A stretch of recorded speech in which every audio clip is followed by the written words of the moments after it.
सोचो आप देश के सबसे फेमस इंस्टीट्यूट से एमबीए कर रहे हो, जो लाखों स्टूडेंट्स का ड्रीम है। वहाँ कोर्स के लिए 18 लाख तक फीस देते हो एंड बदले में आपको मिलता है laptop, Europe trip, luxury campus, swimming pool और हर वो सुविधा जो किसी 5 स्टार होटल से कम नहीं है। और सबसे शॉकिंग बात यह है कि आप पढ़ते तो इंडिया में हो, लेकिन सर्टिफिकेट बेल्जियम की टॉप यूनिवर्सिटी से मिलता है, वो भी 100% प्लेसमेंट फैसिलिटी के साथ। लेकिन क्या होगा जब एक दिन पता चले कि ये सब एक स्कैम था और इतने साल की मेहनत और लाखों खर्च करने के बाद आपको जो सर्टिफिकेट मिला है उसकी एक रत्ती बराबर भी वैल्यू नहीं है। शायद आपके पैरों तले से जमीन खिसक जाए। दोस्तों, इंडिया में ऐसा सच में लाखों स्टूडेंट्स के साथ हो चुका है, जिनके कई सालों तक पैसे और टाइम इन्वेस्ट करने के बाद गवर्नमेंट ने उनके सर्टिफिकेट को रिजेक्ट कर दिया। मैं बात कर रहा हूँ IIPM की, जो एक टाइम इंडिया के सबसे पॉपुलर इंस्टीट्यूट्स में से एक हुआ करता था, जो न्यूयॉर्क से लेकर दुनिया के कोने कोने में लाखों करोड़ों रुपए का जॉब दिलाने का दावा करता था। फिर एक दिन इसी एजुकेशन सिस्टम ने एक स्कैम का रूप ले लिया। तो आइए समझते हैं कैसे ये लाखों स्टूडेंट्स के साथ ठगी करता रहा और किस तरह इसके खिलाफ उठने वाली हर आवाज को दबा दिया गया। आइए डिटेल में जानने की कोशिश करते हैं भारत के अंदर हुए सबसे बड़े एजुकेशन स्कैम की कहानी। दोस्तों, साल 2006 के दौरान IIPM बहुत ही तेजी से फेमस हो रहा था। धड़ाधड़ इसके एड्स बड़े बड़े अखबारों और टीवी चैनल्स पर छा रहे थे, जिसमें दिखता था चश्मा लगाए और चोटी बांधे एक ऐसा आदमी जो लोगों की लाइफ में क्रांति लाने का दावा करता था। इस आदमी का नाम था अरिंदम चौधरी, जिसकी पहुंच यूपीए गवर्नमेंट से लेकर बॉलीवुड में अमिताभ बच्चन और शाहरुख खान जैसे स्टार्स तक हुआ करती थी। अरिंदम चौधरी खुद को सक्सेस और मैनेजमेंट गुरु जैसे नामों से डिनोट करते थे। स्टूडेंट्स से लेकर मीडिया ऑर्गेनाइजेशन तक सभी इनके फैन हो चुके थे और इन पर ऐसा अंधा विश्वास किया जाने लगा था जैसे ये आदमी नहीं कोई देवता हो। अरिंदम चौधरी के स्कैम की कहानी शुरू होती है Indian institute of planning and management से, जिसे इन्हीं के फादर मलेंद्र किशोर चौधरी ने 1973 में स्टैब्लिश किया था। अब अगर हम बात करें कि आखिर IIPM इतना ज्यादा पॉपुलर कैसे हुआ, तो इसका सबसे बड़ा रीजन था एडवर्टाइजमेंट्स एंड कनेक्शंस। उस समय इंटरनेट बहुत ही कम लोग यूज करते थे, जिसके चलते ज्यादातर लोग अखबार और न्यूज चैनल्स पर ही रिलाई करते थे और तब उनके कंटेंट पर लोग भरोसा भी करते थे। ऐसे में IIPM ने एडवर्टाइजमेंट पर खूब फोकस किया। एड की टैगलाइन रखी, dare to think beyond IIT and IIM। Shahrukh Khan को ब्रांड एम्बेसडर बनाया। कैंपस के ऐसे फोटोज दिखाए जो किसी सपने से कम नहीं था। Club, swimming pool, snooker table, Europe trip, foreign universities के साथ tie up and 100% guaranteed placement. अब इससे ज्यादा किसी स्टूडेंट या उनके पेरेंट्स को क्या ही चाहिए होगा। यही सब वजह थी कि IIPM की पॉपुलैरिटी बढ़ती चली गई एंड इस पॉपुलैरिटी को और भी बूस्ट मिला बीटेक और MBA के क्रेज ने। लेकिन सभी के लिए IIT और IIM में एडमिशन पाना पॉसिबल नहीं था। ऐसे में इसकी कमाल की एडवर्टाइजमेंट की वजह से स्टूडेंट को लगने लगा कि वो IIPM से पढ़ के IIT और IIM से भी आगे जा सकते हैं। लेकिन कहा जाता है हर चमकती चीज सोना नहीं होती। ऐसा ही IIPM के साथ भी था। दिल्ली के छतरपुर सहित देश भर में इसके 18 कैंपस मौजूद थे, लेकिन दिल्ली को छोड़ के बाकी के कैंपस में वो फैसिलिटीज थे ही नहीं जिन्हें एड्स में दिखाया जा रहा था। जब कुछ लोग इसके अगेंस्ट बोलने लगे, तब अरिंदम उसे कवर करने के लिए या तो बड़े पब्लिकेशंस में ऐड देना शुरू कर देते थे या फिर अपने खिलाफ लिखने वाले छोटे पब्लिकेशन या वेबसाइट्स को मुकदमे की धमकी देकर चुप करा देते थे। यहाँ तक कि इन्होंने कारवां, पेंगुइन पब्लिशर, फेकिंग न्यूज और द अनरियल टाइम जैसे सार्केस्टिक पेजेस के खिलाफ सच में मुकदमा दायर भी किया था। अब एक तरफ अरिंदम चौधरी अपने खिलाफ उठने वाली आवाजों को दबाने में कामयाब हो रहे थे, तो दूसरी तरफ उन्हें स्टूडेंट्स को बेवकूफ कैसे बनाना है, इसके लिए उन्होंने अलग से एजेंट बैठा रखा था। जो एजेंट 1 से 24 स्टूडेंट्स का एडमिशन कराता था उसे पर हेड 75,000 रुपए और जो एजेंट 50 से ऊपर स्टूडेंट्स लाता था उसे पर हेड 1.25 लाख रुपए मिल रहे थे। अब IIPM पर शाहरुख खान का चेहरा, लग्जरी कैंपस और ढेर सारे प्रोमिसेस वाला एडवर्टाइजमेंट देख देख के लोग इसकी तरफ इतना ज्यादा अट्रैक्ट हो चुके थे कि एक अकेले एजेंट के लिए 50 या उससे ज्यादा स्टूडेंट लाना बेहद ही आसान हो गया था। इससे एक बात तो साफ था कि अगर कोई इंस्टीट्यूट अपने एक एजेंट को इतना पैसा दे रहा है तो उसकी कमाई कितनी ज्यादा हो रही होगी। आपको बता दें, इनकी एक कोर्स की फी 15 लाख से 19 लाख रुपए तक वेरी करती थी, वो भी उस समय जब महंगाई कितनी कम हुआ करती थी। अरिंदम ने IIPM के सक्सेस के लिए एडवर्टाइजमेंट का पूरा फायदा उठाया और यही वजह थी कि 2005 में मार्केटिंग पर खर्च करने वाला ये इंडिया का सबसे बड़ा ब्रांड बन गया।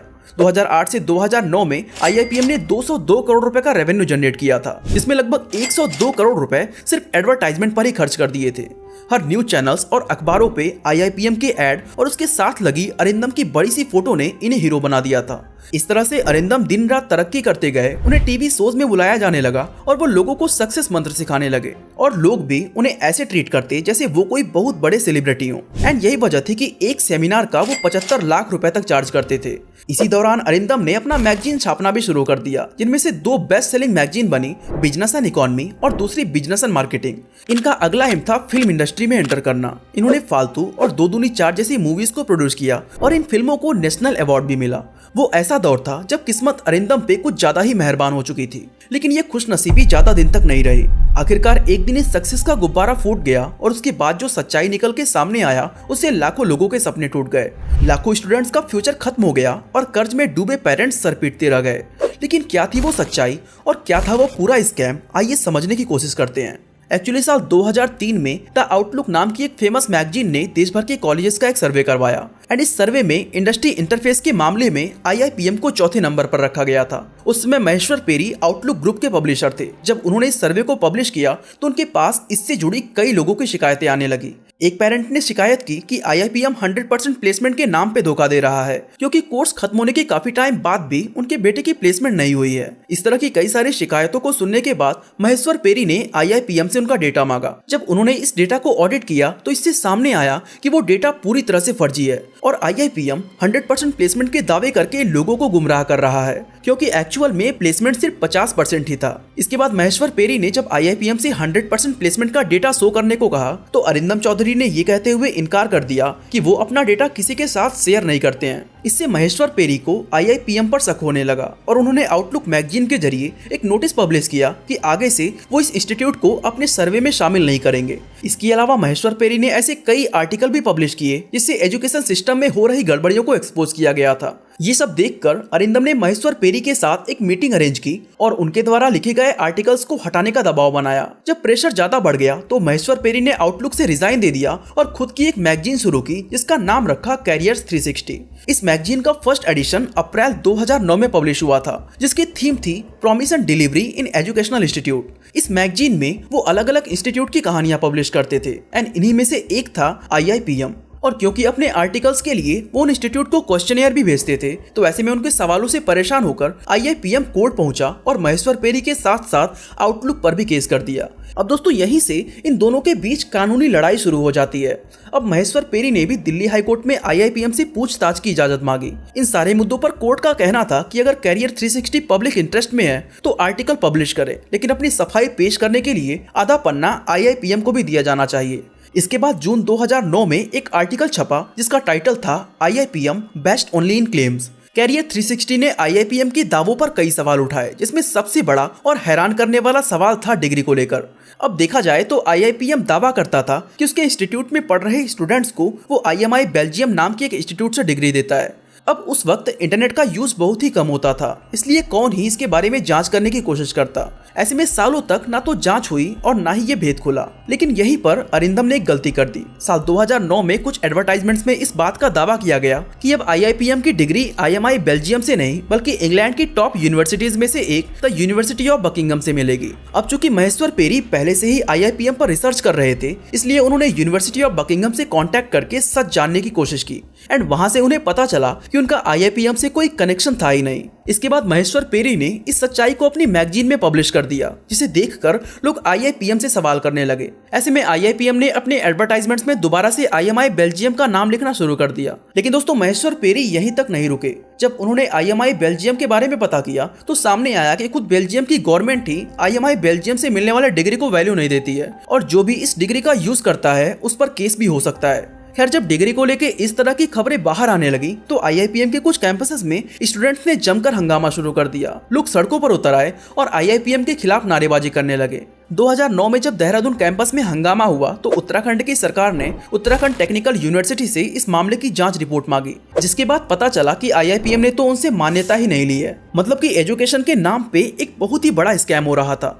ना कोई लेजिटिमेट कॉलेज और ना ही वैलिड डिग्री। हर रेगुलेटरी बॉडी ने इस इंस्टीट्यूट को इलीगल बता दिया। सबसे अफसोस की बात यह थी कि 2009 में इस स्कैम के उजागर होने के बाद भी 15,000 से भी ज्यादा स्टूडेंट्स को IIPM फंसाने में कामयाब हो गया। खैर, ये सब खुलासा होने के बाद देश के अलग अलग कोने से स्टूडेंट्स ने IIPM पर FIR करना शुरू कर दिया। किसी ने गलत सर्टिफिकेट पर केस किया तो किसी ने ऊंचे ख्वाब दिखाकर पैसे ऐंठने पर। उन्हीं में से एक IIPM का एक स्टूडेंट रविंद्र था, जो अरिंदम चौधरी और उनकी पत्नी सहित 7 लोगों के खिलाफ हजरतगंज कोतवाली में FIR दर्ज कराया था। रविंद्र IIPM से MBA की पढ़ाई कर रहे थे और उनका आरोप था कि इस इंस्टीट्यूट ने इंटरनेशनल कोर्स के लिए फॉरेन भेजने के नाम पर उनसे पैसे लिए। लेकिन जब फिर भी उन्हें फॉरेन नहीं भेजा गया तो उन्होंने इंस्टीट्यूट के मैनेजमेंट से शिकायत की अब रविंद्र की पढ़ाई पूरी हो चुकी थी, लेकिन वो उस फॉरेन जाने वाली ट्रिप में शामिल नहीं हो पाए। एंड जब उन्होंने रिटन कंप्लेन की तो गाली गलौज करते हुए उन्हें इंस्टीट्यूट से भगा दिया गया, जिसके बाद रविंद्र ने धोखाधड़ी का केस फाइल कर दिया। ऐसे ही IIPM पुणे के एक स्टूडेंट ने भी इंस्टीट्यूट के डीन अरिंदम चौधरी और बाकी अथॉरिटीज के खिलाफ FIR दर्ज कराई थी, क्योंकि एडमिशन के टाइम कॉलेज का कहना था कि वो स्टूडेंट्स को 2 साल का फुल टाइम MBA डिग्री दिलाएगा, लेकिन वो बाद में अपनी बात से पलट गए और डिस्टेंस लर्निंग सर्टिफिकेट दिलाने की बात करने लगे। लेकिन दोस्तों अरिंदम पर इन सब चीजों का कोई खास असर नहीं पड़ रहा था, क्योंकि उनके पास अभी काफी मोहरे बाकी थे। उन्होंने महेश पेरी, पब्लिशर पेंगविन और कई छोटे बड़े ब्लॉगर्स पर केस कर डाला, जिन्होंने सिर्फ एक सिंपल सी सच्चाई लिखी थी कि IIPM को UGC से मान्यता नहीं मिली है। सबसे हैरान करने वाली बात ये थी कि साल 2013 में डिपार्टमेंट ऑफ टेलीकम्युनिकेशंस ने IIPM के खिलाफ लिखे गए कई आर्टिकल्स को रिमूव कर दिया एंड इंटरनेट सर्विस प्रोवाइडर्स की मदद से लगभग 73 URL ब्लॉक कर दिए। अरिंदम चौधरी का कहना भी था कि अगर कोई उसके पहनावे की आलोचना करता है तो वो उसे इग्नोर कर सकते हैं, लेकिन अगर कोई उनके बिजनेस पर उंगली उठाएगा तो उसका बहुत ही बुरा असर होगा।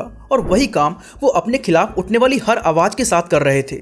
लेकिन दोस्तों अच्छी बात ये थी कि अब तक इंटरनेट भी इंडिया के छोटे बड़े इलाकों तक पहुंच चुका था। ऐसे में स्टूडेंट्स आपस में कनेक्ट होने लगे एंड तब उन्हें पता चला कि वो अकेले नहीं हैं जिनके साथ ये स्कैम हुआ है। ऐसे में कई स्टूडेंट साथ मिलकर कंज्यूमर कोर्ट पहुंचे, लंबा केस चला और आखिरकार मई 2014 में UGC ने सर्कुलर निकाला जिसमें लिखा था कि IIPM की कोई भी डिग्री वैलिड नहीं है और IIPM अब MBA, BBA, management course, management school, business school जैसे वर्ड्स का इस्तेमाल नहीं कर सकता है। साथ ही उसे अपनी वेबसाइट पर साफ साफ लिखना होगा कि वो किसी भी स्टैट्यूटरी बॉडी से मान्यता प्राप्त नहीं है। अदालत के इस फैसले के बाद IIPM को अपने सभी इंस्टीट्यूट और कैंपसेस को बंद करना पड़ा, जिसके बाद अरिंदम चौधरी ने अनाउंस किया कि वो स्टूडेंट्स को डायरेक्ट एजुकेशन प्रोग्राम ऑफर नहीं करेंगे, बल्कि IIPM दिल्ली में एक रिसर्च और ट्रेनिंग इंस्टीट्यूट की तरह काम करेगी। लेकिन दोस्तों हैरानी की बात ये थी कि इतने साल से ये स्कैम चल रहा था और किसी भी स्टूडेंट को कानो कान खबर नहीं लगी।